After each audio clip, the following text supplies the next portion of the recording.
జీ5 app download చేసుకుని పూర్తి ఎపిసోడ్లని ఉచితంగా చూడండి.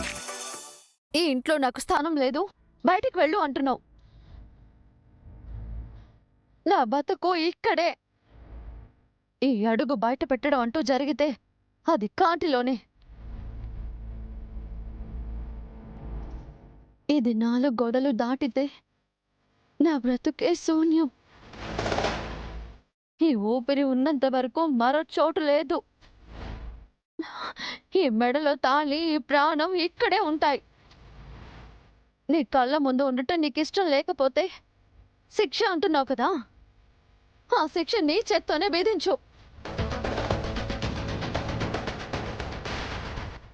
నీ చేత్తోనే నిప్పంటించి ఇక్కడే కాల్చేయి నన్ను.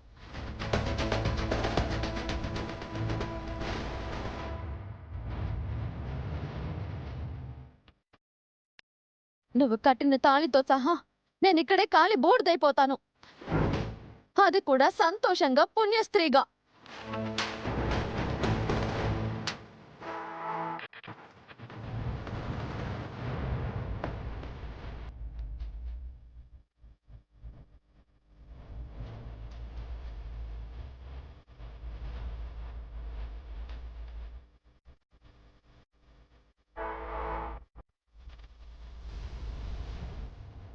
ఆలోచిస్తున్నావేమి రాజ్? తగలబెట్టేసేయ్. మరణ శిక్ష కంటే పెద్దది మరో శిక్ష ఇంకేముంటుంది? నిప్పు వెలిగించడమే కదా విరాజ్. ఇది చాలా చిన్న పని. మనిషిని మనసులో నుంచి తీసేసినంత కష్టమేమీ కాదు. తగలబెట్టేసేయ్. చైత్ర, ఏంటి పిచ్చి పని? ఏం చేస్తున్నారో తెలుసా? ఆనంద్ గారు, మీరే అన్నారుగా ఈ సమస్య మా మధ్య తేలాలి అని. తేల్చాలో కాల్చాలో విరాట్ చేతిలోనే ఉంది ఆనంద్ గారు. ఏంటి ఇక్కడ తగలబడి చచ్చి నీ చావు నీ ఇంటికి చుట్టిపోదావనా?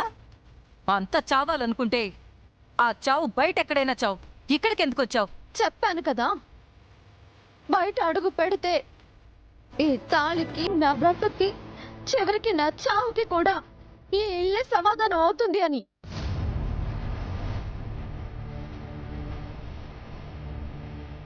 అందుకే ఇక్కడే బూడిదైపోతాను.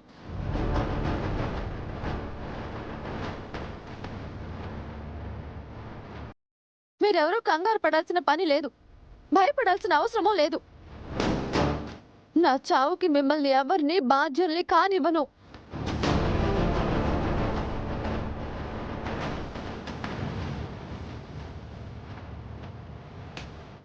కాని బొబిరాజ్, వెలిగించు. కాని చావులో కూడా నాకు దొరికేది మోక్షమే.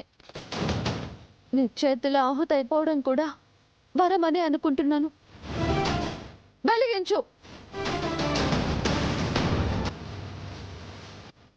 ఆలోచించుకు విరాజ్, వెలిగించు.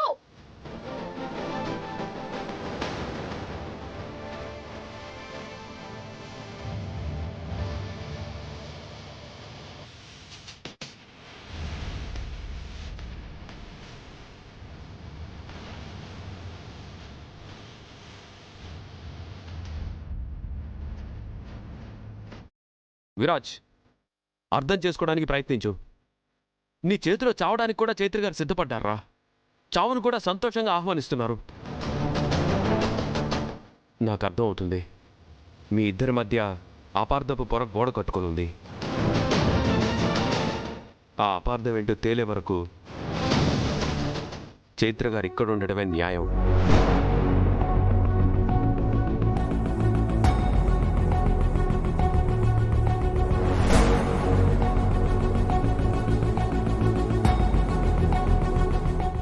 జీ5 యాప్ డౌన్లోడ్ చేసి అన్ని ఎపిసోడ్స్ పూర్తి ఉచితంగా చూడండి.